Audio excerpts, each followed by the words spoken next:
In Bingcheng now a peaceful life I lead. The earth resounds with fame of little Zheng.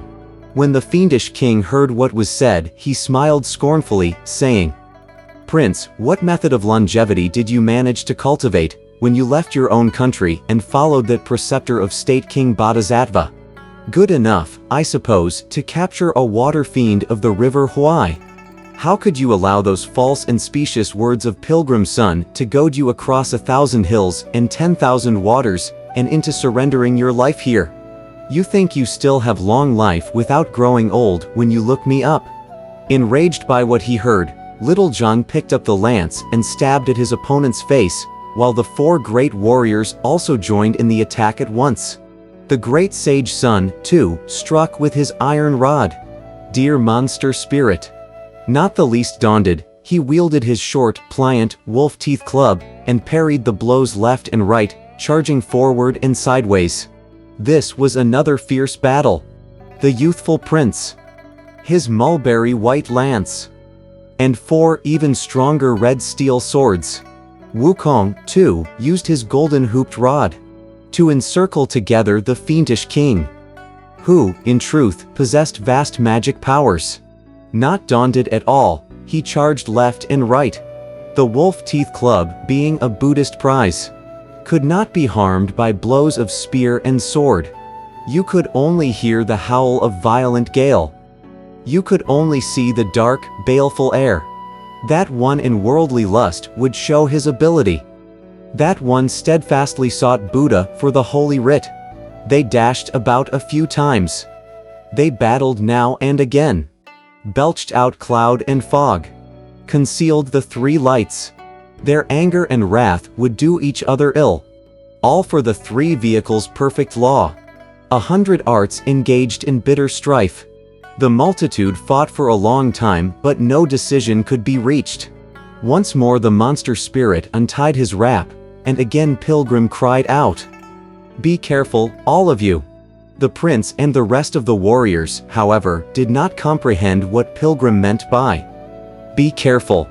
With a loud whoosh, the fiend also wrapped up the prince and the 4 great warriors.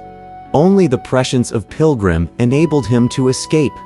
Returning in triumph to the monastery, the fiendish king again had his prisoners bound with ropes and sent to be locked up in the underground cellar, where we shall leave them for the moment. Mounting his cloud somersault, our pilgrim rose to midair, and he lowered his auspicious luminosity only after he saw the fiend had withdrawn his troops and shut the gates. As he stood on the west mountain slope, he wept dejectedly, saying, Oh, Master! Since I entered by faith the grove of Chun, when from my ordeal Guanyin set me free, I squired you westward to seek the great way, and, by mutual help, hoped thunderclap to see. We thought our twisted path would smooth out at last, not knowing such fiendish sage there would be. 1,000 plans seem hard to have you saved. Vain efforts east and west had stalked my plea. As the great sage was thus grieving, he suddenly saw toward the southwest a colored cloud descending to earth as torrential rain fell on the mountain. Wukong? Someone called out. Do you recognize me? Running forward to have a look, Pilgrim came upon a person with huge ears, jutting jaw, and a square-like face. Broad shoulders, large belly, and stoutish grace. His complexion was filled with joys of spring. 2 autumnal pools were his eyes sparkling. His wide sleeves flapped and fluttered with good luck. In smart straw sandals he looked full of pluck, the first among the blissful ones of worth. All hail to Mati Raya, the monk of mirth. On seeing him, Pilgrim quickly kowtowed, saying, Buddhist patriarch coming from the east, where are you going? Your disciple has improperly barred your way. I'm guilty of 10,000 crimes. I came, replied the Buddhist patriarch, especially on account of the fiend in the little thunderclap. I'm grateful for the profound grace and virtue of the Holy Father, said Pilgrim. May I ask from what region did that fiend originate? What sort of treasure is that wrap of his? I beg the Holy Father to reveal it to me. The patriarch said, He happens to be a yellow-browed youth in charge of striking the sonorous stone before me. On the 3rd day of the 3rd month, I went to attend a festival of original commencement, and left him to guard my palace.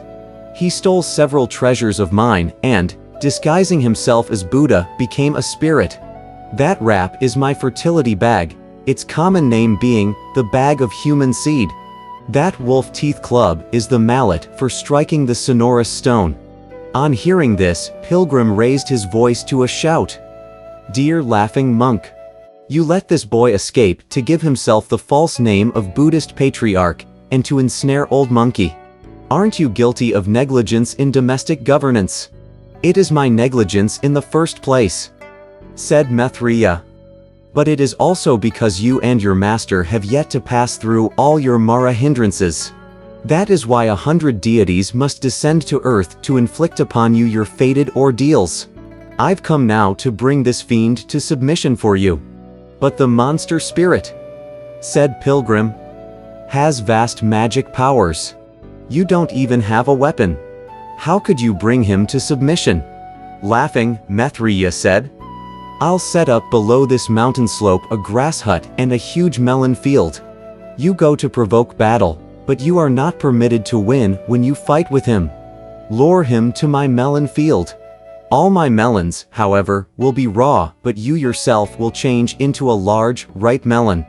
When he arrives, he will certainly want to eat some melon, and I'll present you for him to eat. When he swallows you into his stomach, you may do whatever you please with him.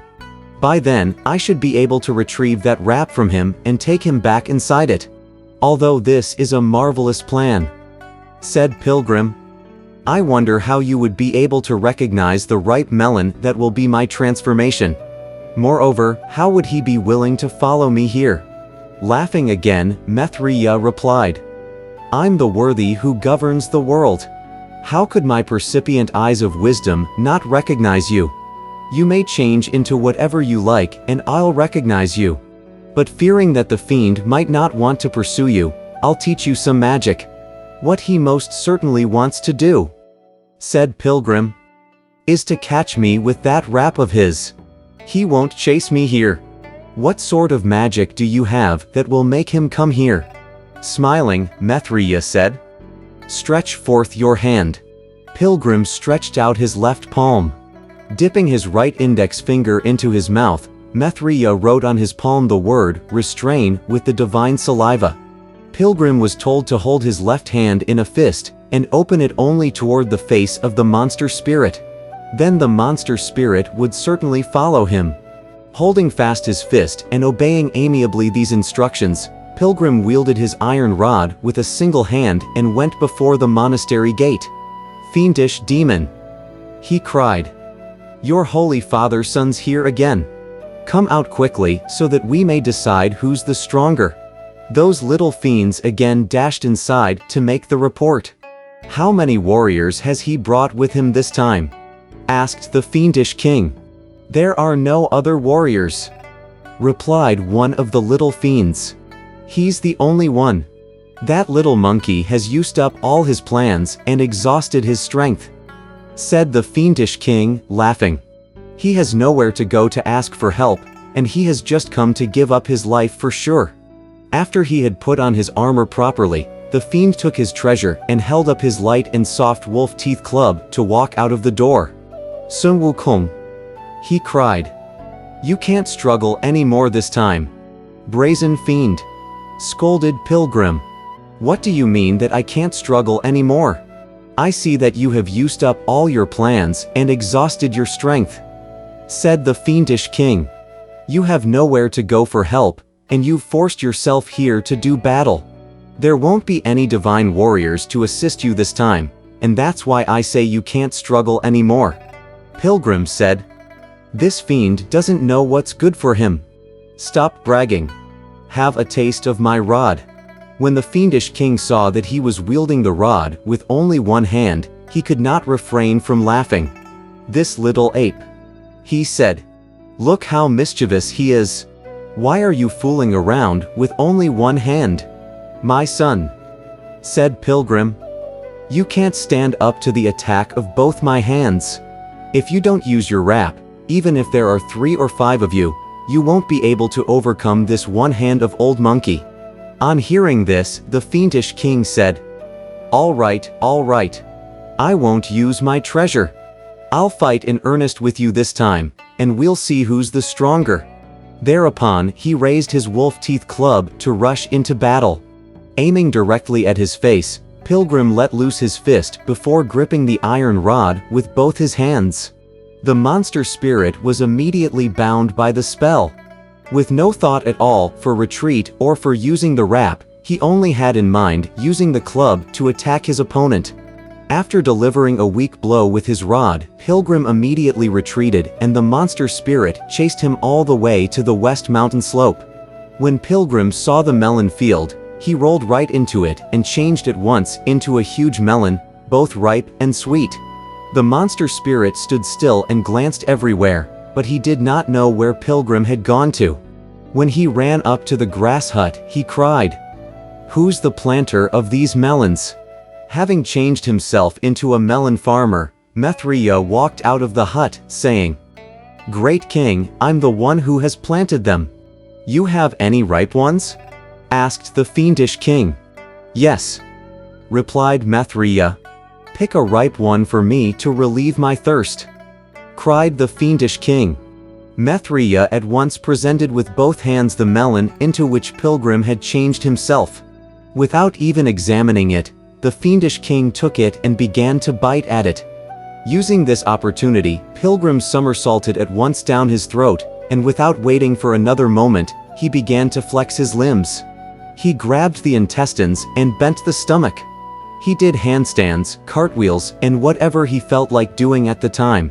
The pain was so intense that the monster spirit clenched his teeth and opened wide his mouth as big drops of tears welled up in his eyes. He rolled so hard on the ground that the patch of melon field was completely flattened like a plot of land for pounding grain. Finished. Finished. He could only mutter, "Who will save me?" Changing into his original form, Mithriya giggled loudly and said, "Cursed beast! You recognize me?" When the fiend raised his head and saw the figure before him, he went hurriedly to his knees. Hugging his stomach with both hands and pounding his head on the ground, he cried, "My lord! Please spare my life! Please spare my life! I'll never dare do this again!" Mithriya strode forward and grabbed the fiend. After he had untied the bag of fertility and taken away the mallet for striking the sonorous stone, he cried, "Sun Wukong, for my sake, please spare him." Pilgrim, however, was so bitter that he started punching and kicking left and right, madly pounding and scratching inside. Unable to bear the terrible pain, the fiend slumped to the ground. "Wukong?" cried Mithriya again. "He has had enough. Spare him." Only then did Pilgrim cry, "Open wide your mouth, and let old monkey come out." Though that fiend had been racked by sharp pains in his stomach, his heart had not yet been hurt. As the proverb says, "Before the heart breaks, a person can't die." Flowers fade and leaves drop when roots are dry. When he heard that he should open wide his mouth, he did so at once, trying desperately to endure the pain. Pilgrim leapt out, and, as he changed back into his original form, he wanted immediately to strike with his rod. The monster spirit, however, had already been stuffed into the wrap by the Buddhist patriarch and fastened to his waist. Picking up the sonorous stone mallet, the patriarch said, "Cursed beast! Where are the stolen symbols?" Having only concern for his life, the fiend in the bag of fertility moaned, "The gold symbols were smashed by Sun Wukong." "If they have been smashed," said the Buddhist patriarch, "return my gold." The fiend said, "The gold fragments are piled on the lotus throne in the hall." Holding the bag and the mallet, the Buddhist patriarch said, giggling, "Wukong, I'll go look for my gold with you." When Pilgrim saw this kind of Dharma power, he did not dare tarry another moment. He had no other alternative, in fact, than to lead the Buddha up the mountain to return to the monastery, where they found the gates tightly shut. The Buddhist patriarch pointed his mallet at them, and at once the gates flew open. When they went inside, all the little fiends were just in the process of packing and fleeing, having learned already that the old fiend had been captured. When Pilgrim ran into them, he struck them down one by one, until some 700 of them were slain. As they revealed their original forms, they were all spirits of mountains and trees, the monsters of beasts and fowl. After the Buddhist patriarch had gathered the gold fragments together, he blew at them a mouthful of divine breath and recited a spell. Immediately they changed back into their original form of a pair of gold cymbals. He then took leave of Pilgrim and mounted the auspicious clouds to return to the world of ultimate bliss. Thereafter our great sage untied the Tang monk, 8 rules, and Sha monk from the rafters. Having been hung for several days, our idiot was so hungry that he did not even bother to thank the great sage. His torso bent low, he dashed into the kitchen to try to find rice to eat. The fiend, you see, was just preparing lunch, but he was interrupted when Pilgrim came to provoke battle. When Idiot saw the rice, he ate half a pot first before taking 2 large bowls to his master and brother. Then they thanked Pilgrim and asked about the defeat of the fiend. Pilgrim gave a thorough account of how he went first to solicit the help of the Taoist patriarch and his 2 warriors, Turtle and Serpent, how he went next to see the great sage and the prince, and finally how Mithridates brought the fiend to submission. When Tripitaka heard this, he could not make an end of his thanksgiving for all the devas. Disciple, he said afterwards, where are these gods and sages imprisoned? The day sentinel told me yesterday that they had all been sent to an underground cellar. Replied Pilgrim, 8 rules, you and I must go and free them. After he had had some food, our idiot had grown strong once more. Picking up his muckrake, he went to the rear with the great sage and broke open the cellar door to untie all the prisoners. When they came back out to the jeweled tower, Tripitaka put on his cassock to bow to each one of the deities to thank them. Thereafter the great sage sent the 5 dragons and 2 warriors back to Wudang, Prince Little Zhang and the 4 warriors back to Bingcheng, and finally the 28 constellations back to heaven. The guardians and the protectors of monasteries, too, were released to return to their stations. Master and disciples then rested for half a day at the monastery, where they also fed the white horse and tidied up the luggage before starting out again in the morning. As they left, they lit a fire and had all those jeweled towers, treasure thrones, tall turrets, and lecture halls reduced to ashes. So it was that, without care or hindrance, they escaped their ordeal. Their calamity dispelled, they were free to leave. We do not know how long it was before they reached the great thunderclap. Let's listen to the explanation in the next chapter.